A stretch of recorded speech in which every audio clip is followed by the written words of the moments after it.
30 minute കൊണ്ട് terracotta jewellery perfect ആയിട്ട് bake ചെയ്യാൻ കഴിയുമോ? പറ്റുമെന്നതിന് തെളിവുമായിട്ട് ഞാൻ ഒരു വീഡിയോ ആയിട്ട് നിങ്ങളുടെ മുമ്പിൽ എത്തിയിരിക്കുന്നു. ഒന്നാമതായിട്ട് നല്ലവണ്ണം ആയി എന്ന് ടെസ്റ്റ് ചെയ്യുന്നതിന് വേണ്ടി 4 മണിക്കൂറോളം വെള്ളത്തിൽ പുതർത്തിയ ബേക്ക് ചെയ്തതിന് ശേഷം 4 മണിക്കൂർ ഞാൻ വെള്ളത്തിൽ പുതർത്തിയിട്ടതിന് ശേഷമാണ് ഈ രീതിയിൽ ചെയ്ത് നോക്കുന്നത്. അത് ബ്രേക്ക് ചെയ്യാൻ നോക്കി, അത് ഇളക്കി, അതിൽ നിന്നും ക്ലേ ഇളകി വരുന്നുണ്ടോ ടെസ്റ്റ് ചെയ്തു. ഇതൊന്നും സംഭവിക്കുന്നില്ല. അതിൻ്റെ അർത്ഥം അത് നന്നായി ബേക്കായി എന്നാണ്. രണ്ടാമതായിട്ട് ഫുള്ളി ബേക്ക്ഡ് ആയിട്ടുള്ള പ്രൊഡക്റ്റ് ആണെങ്കിൽ 2 കൂട്ടിയിടിക്കുമ്പോൾ നമുക്ക് ഒരു മെറ്റലിൻ്റെ മുകളിലിരിക്കുന്ന മറ്റ് ശബ്ദം കേൾക്കാൻ കഴിയും. അങ്ങനെ ശബ്ദം നിങ്ങൾക്ക് കേൾക്കാൻ കഴിയുന്നുണ്ടെങ്കിൽ ബേക്കായി എന്ന് ഉറപ്പ് വരുത്താം. എന്നാൽ ബേക്കിങ്ങിലേക്ക് കിടക്കാം.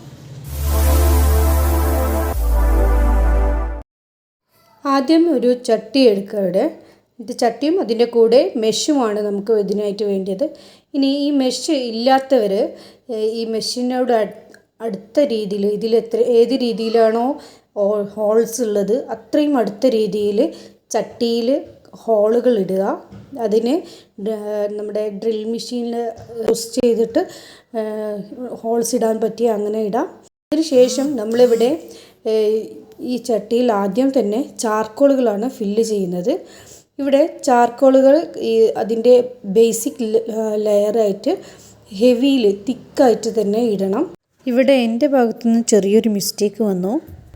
പൂർണ്ണമായിട്ടും ചാർക്കോളായിട്ട് മാറിയിട്ടില്ലാത്ത എന്ന് വെച്ചാൽ അതിൽ മരത്തിൻ്റെ അംശം അടങ്ങിയിട്ടുള്ള കഷ്ണങ്ങൾ ഞാനിതിൽ വെച്ചുപോയി. അതിൻ്റെ ഫലമായിട്ട് പിന്നീട് അത് ബേക്ക് ചെയ്ത് തുടങ്ങിയപ്പോഴാണ് അതിൽ ആ രീതിയിലുള്ള പീസുകൾ വന്നു പോയിട്ടുണ്ട് എന്നുള്ളത് എനിക്ക് മനസ്സിലാക്കാൻ കഴിഞ്ഞത്. എന്താണ് അതിന് ശേഷം സംഭവിച്ചതെന്നുള്ളത് നമുക്ക് തുടർന്ന് കാണാം. ഇവിടെ തിക്കായി ആ ലെയറിൽ വെച്ചതിന് ശേഷം നമുക്ക് പ്രൊഡക്റ്റുകൾ ഈ കാണുന്ന രീതിയിൽ അതിൻ്റെ മേലെ വെച്ച് കൊടുക്കാം. ഇനി നിങ്ങളുടെ കയ്യിൽ ഒരുപാട് പ്രൊഡക്റ്റുകൾ ഉണ്ടെങ്കിൽ ഒരു ലെയറായിട്ട് ഇത് വെക്കുക, അതിൻ്റെ മേലെ ചാർക്കോൾ വെക്കുക, പിന്നെ അതിൻ്റെ മേലെ പ്രൊഡക്റ്റുകൾ വെക്കുക, എന്നിട്ട് വീണ്ടും അതിൻ്റെ മേലെ ചാർക്കോൾ വെക്കാം. ഈ രീതിയിൽ ലെയറുകളായിട്ട് ആണ് വെക്കേണ്ടത്. ഞാനിവിടെ കംപ്ലീറ്റ് പ്രൊഡക്റ്റുകൾ വെച്ച് അതിൻ്റെ മേലെ അത് കംപ്ലീറ്റ് ആയിട്ട് മൂടുന്ന വിധത്തിൽ ചാർക്കോളും ഞാൻ രണ്ടാമതും ഫില്ല് ചെയ്തിട്ടുണ്ട്. ഇനി ഈ ഫില്ല് ചെയ്ത ചാർക്കോൾ നമ്മൾ ഗ്യാസിലേക്ക് വെക്കാൻ പോവുകയാണ്. ഇവിടെ മീഡിയം സൈസ് ബർണർ യൂസ് ചെയ്തിട്ടാണ് നമ്മളിവിടെ ബേക്ക് ചെയ്യുന്നത്. അതിൽ മീഡിയം സൈസിൽ ലോ ഫ്ലെയിം എന്ന് പറഞ്ഞാൽ കംപ്ലീറ്റ്ലി ലോ അല്ല, ജസ്റ്റ് അബോവ് ലോ ആയിട്ടാണ് നമ്മളിത് വെക്കേണ്ടത്. ഇങ്ങനെ വെച്ചിട്ട് അരമണിക്കൂർ ഈ രീതിയിൽ വെക്കാം. ഇത്തരത്തിലുള്ള ചാർക്കോൾ പീസുകൾ വെക്കാതിരിക്കുക. ഇത്തരത്തിലുള്ളത് വെച്ചിട്ടുണ്ടെങ്കിൽ ആദ്യത്തെ 30 മിനിറ്റിൻ്റെ ഉള്ളിൽ പുക ഉണ്ടാവാൻ ചാൻസ് ഉണ്ട്. നോർമലി ഈ ബേക്കിംഗ് മെത്തേഡിൽ പുക ഉണ്ടാവാറില്ല. 30 മിനിറ്റിന് ശേഷം പതുക്കെ ഫ്ലെയിം നമുക്ക് കൂട്ടി കൊടുക്കേണ്ടതുണ്ട്. 5 മിനിറ്റ് എന്ന രീതിയിൽ 3 തവണകളായിട്ട് അത് ഹൈ ഫ്ലെയിമിലേക്ക് നമുക്ക് എത്തിക്കണം. പുകയെല്ലാം അടങ്ങി. ഇപ്പം 35 മിനിറ്റായി. ഈ 35 മിനിറ്റിൽ നിങ്ങൾക്ക് ഇവിടെ ഇതിൽ നോക്കിയാൽ കാണാം, കനലിൻ്റെ അംശങ്ങൾ പുറമേക്ക് കാണുന്ന വിധത്തിൽ ഇത് ആയിട്ടുള്ളതായിട്ട് കാണാം. നമുക്ക് 30 അത് കഴിഞ്ഞിട്ട് പിന്നെ 5 മിനിറ്റ് 4 തവണ 5 മിനിറ്റുകളാക്കി വെച്ച് കഴിഞ്ഞാൽ അത് ഹൈ ഫ്ലെയിമിലേക്ക് എത്തും. ഹൈ ഫ്ലെയിമിലെത്തിയാൽ ഈ പുറമേക്ക് കാണുന്ന വിധത്തിൽ അതിൻ്റെ കനൽ പുറമേക്ക് കാണാൻ തുടങ്ങിയാൽ നമുക്ക് ഓഫാക്കി കഴിഞ്ഞാൽ അത് പൂർണ്ണമായും റൂം ടെമ്പറേച്ചറിലാവുന്നത് വരെ വെക്കാം.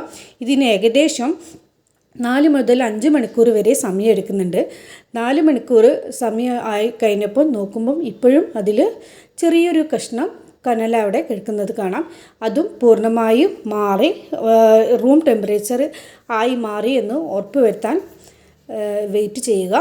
അതിനുശേഷം നിങ്ങൾക്ക് നിങ്ങളുടെ പ്രൊഡക്റ്റുകൾ ഈ രീതിയിൽ പൂർണ്ണമായും കൈകൊണ്ട് തന്നെ എടുക്കാൻ കഴിയുന്ന വിധത്തിൽ ആയാൽ നിങ്ങൾക്ക് എടുത്ത് യൂസ് ചെയ്യാം. അതിനുശേഷം ബേക്കായി എന്ന് ഉറപ്പ് വരുത്തണം എന്ന് തോന്നുന്നവർക്ക് മുൻപേ കാണിച്ചിട്ടുള്ള 2 മെത്തേഡുകൾ യൂസ് ചെയ്തിട്ട് അത് പൂർണ്ണമായും ബേക്കായി എന്ന് ഉറപ്പ് വരുത്താം. ഇങ്ങനെ ചെയ്യുമ്പോൾ നിങ്ങൾക്ക് അതിൻ്റെ ക്വാളിറ്റി നമുക്ക് കൂടുതൽ ഉറപ്പ് വരുത്താൻ കഴിയും. നമ്മൾ ഏതൊരു പ്രൊഡക്റ്റും റൂം ടെമ്പറേച്ചറിൽ ആയതിനു ശേഷം മാത്രം അത് അതിൻ്റെ ചട്ടിയിൽ നിന്ന് പുറത്തേക്ക് എടുക്കുമ്പോൾ അതിൻ്റെ നമുക്ക് ഹൈ ക്വാളിറ്റി ഉറപ്പ് വരുത്താൻ കഴിയും. വീഡിയോ ഉപകാരപ്പെടും എന്ന് തോന്നുന്നുണ്ടെങ്കിൽ ലൈക്ക് ചെയ്യുക, ഷെയർ ചെയ്യുക, സബ്സ്ക്രൈബ് ചെയ്യുക. ഇനി മറ്റൊരു വീഡിയോയിൽ വീണ്ടും കാണാം. ഇത് നോക്കി അഭിപ്രായങ്ങൾ പറയാൻ മറന്നു പോകരുതേ.